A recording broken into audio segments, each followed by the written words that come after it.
Hello, my name is Rahul Khartode. Today's video topic is string. Basically, string is the sequence of characters. It means like a character array. In the character array, there are the sequence of characters. Means it contains the multiple characters which are in the sequential manner. Likewise, the string has also contained the characters which are also in the sequential manner from index 0 to string dot length -1. And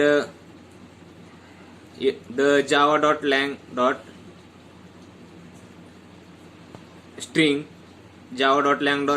string class implements the serializable, comparable, and char sequence interface. The string is the object of the string is created by using the two methods, or it has the two ways to create the string object.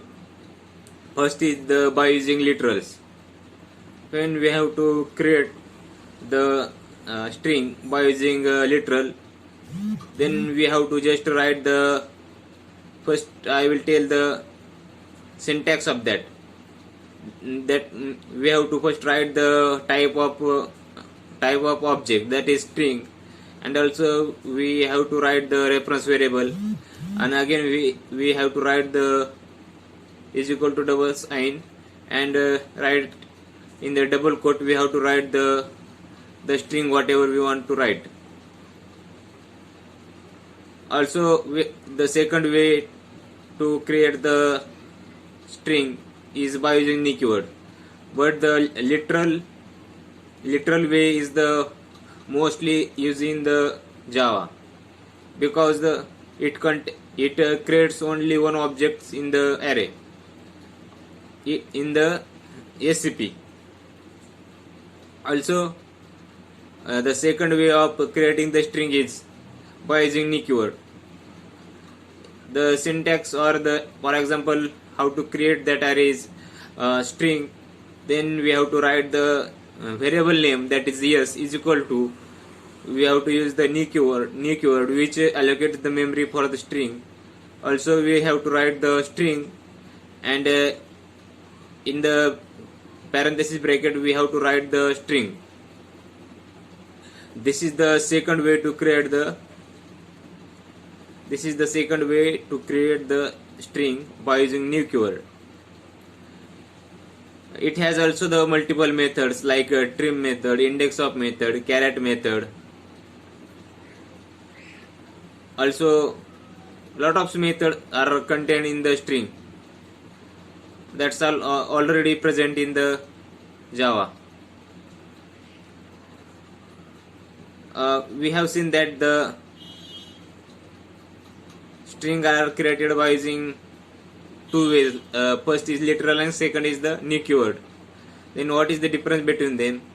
The difference is that when we create the string by using literal, then the object is created only in the SCP. If the SCP has already that object, then it never create any object, or it does not create duplicate object in the SCP. And when we create the SCP string object by using new keyword, then it will create the two objects. First is in the heap memory and second is in the SCP. If the SCP has already that, then it cannot write again. It just show the object or reference of that presented object. The string is immutable, because when we create the string by using literals, for example, we create the string that is s1 is equal to hepsine, and also we have again created the second string, that is s2 is equal to hepsine. the s1 and s2 are the reference variable which has the address of the object. But we know that when we create the same object, then by using literal, then there will not become or not create the duplicate variable or duplicate object in the SCP. So it takes only one, or it only create only one object in the SCP and shows the reference variable to both character variable reference variable. So that is the literal. Thank you.